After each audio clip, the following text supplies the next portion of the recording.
রাতে রজনীগন্ধা নাটকটা দেখে মনটা খুবই ভারাক্রান্ত হয়ে গেল।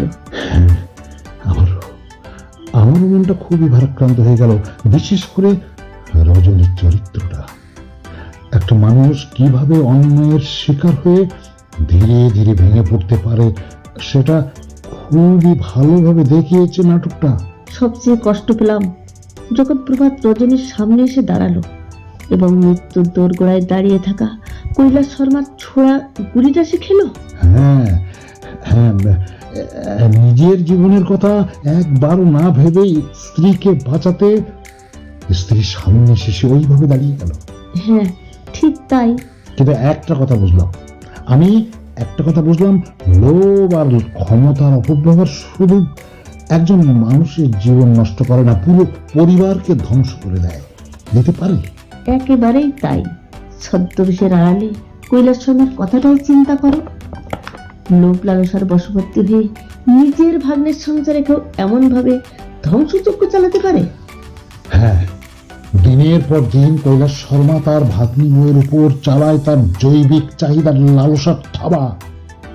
শুধু সে নিজেই নয়, দেশ বিদেশের অর্থবান মানুষের কাছে রজনীকে সে উপঢৌকন দিয়ে আয় করত মুঠো মুঠো টাকা। রজনীর চোখের জলই যেন কৈলাস শর্মার কাছে হয়ে উঠেছিল লাখো লাখো টাকার উৎস। তাই শেষে একদিন রজনী রুখে দাঁড়িয়ে ভুজালির কোপ চালিয়ে কৈলাস শর্মার দেহটাকে ঝাঁঝরা করে দিয়েছিল। আর এই কাজ করে সে নিজেই পুলিশের হাতে ধরা দিয়ে জেলে যেতেও দ্বিধা করেনি। বাঁচার শেষ আশ্রয় তার স্বামীকে হারানোর পর সে যেন কেমন হয়ে উঠেছিল, কেমন হয়ে গিয়েছিল সে।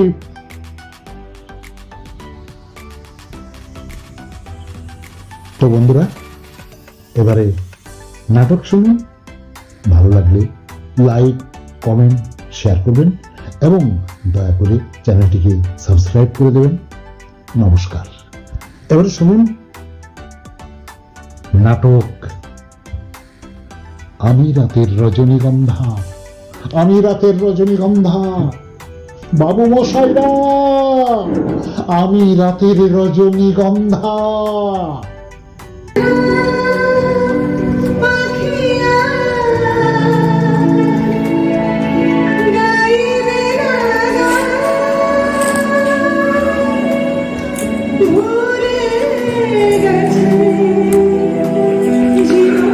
স্কাউন্ড্রেল অফিসার সারা বাড়ি ঘিরে ফেলে আমায় অ্যারেস্ট করতে ছুটে আসছে, কিন্তু না, তার আগে গোপন সুড়ঙ্গ দিয়ে আমি এ বাড়ির বাইরে পালিয়ে যাব।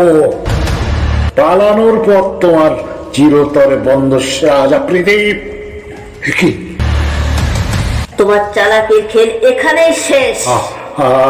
আমি ছদ্মবেশের আড়ালে সবাইকে ফাঁকি দিলেও এই সিবিআই অফিসার শাহানা গুপ্তাকে ফাঁকি দিতে পারবেন না কৈলাস শর্মা।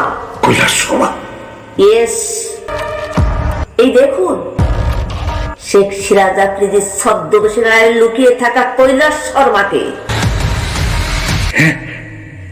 কি তোকে আমি খুন করবো বিশ্বাসঘাতিনী? সে সুযোগ আর তুমি পাবে না শয়তান। সত্যের খাঁচায় তোমার মতো শিকারী বাজ পাখি আজ ধরা পড়েছে। বাঁচার কোন পথ আজ তোমার খোলা নেই। You are under arrest.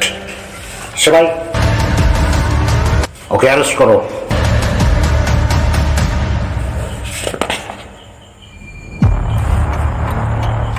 Mister Sharma, একদিন তোমায় আমি বলেছিলাম না যে পাপ কখনো বাপকেও ছাড়ে না? আজ তার প্রমাণ পেলেন তো। আপনাদের এই সামান্য প্রমাণের উপর ভিত্তি করে আইন আমায় কিচ্ছু করতে পারবে না ইন্সপেক্টর। আপনারা আমায় আদালতে তুললেও মহামান্য আদালতে কৈলাস শর্মাকে সসম্মানে মুক্তি দেবেন। কিন্তু আমি তোকে ছাড়বো না রে কৈলাস শর্মা, তোকে আমি শেষ করে দেব। রজনী, কি করছো তুমি রজনী? ও মাই গড, এত পরিশ্রম সব ব্যর্থ হয়ে গেল। এ তুই কি করলি রজনী? ঠিকই করেছি। যেমন করে জানোয়ারটা রজনীর মান সম্মান ইজ্জত খুবলে খেয়ে তাকে রাতের রজনীগন্ধা বানিয়েছে, ঠিক তেমনি কুপিয়ে কুপিয়ে আমি ওকে খুন করলাম। তোকেও আমি বাঁচতে দেবো না রে শয়তানি, তোকেও আমি বাঁচতে দেবো না, কিচ্ছুতেই রজনী, রজনী! না প্রভাত বাবু, প্রভাত বাবু! ওগো ওগো, এ তুমি কি করলে? এর চেয়ে যে আমার মরণ অনেক ভালো ছিল। রজনী, রজনী! বৌমা, বৌমা, বৌদি! রজনী, দিদি, দিদি! এ কি প্রভাত? তোমার তোমার প্রভাতের যে যাওয়ার সময় হয়ে এসেছে বাবা।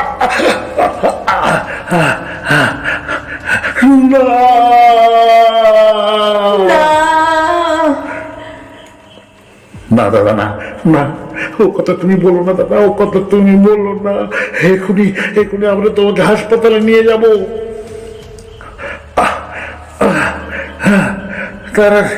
তার আর কোনো সময় নেই রে ভাই, আর সময় নেই। রজনী, রজনী, তোমায় নিয়ে সংসার গড়া আর আমার ওড়ো না, ওড়ো না। ওগো তুমি ও কথা বলো না। বাবা, বাবা, আমি চললাম, আমি চললাম বাবা। বিদায়, বিদায় রজনী, বিদায়।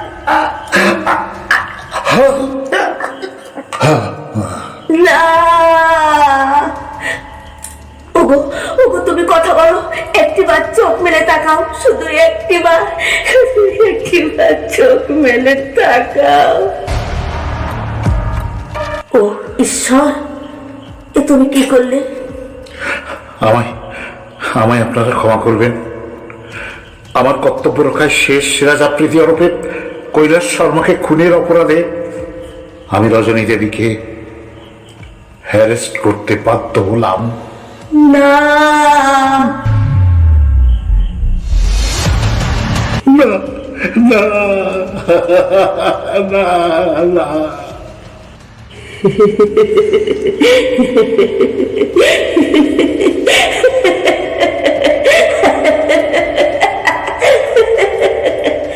বাহ বাহ বাহ বাবা বাবা বাহ, মিলনান্ত নাটকে কি সুন্দর বিয়োগান্ত দৃশ্য।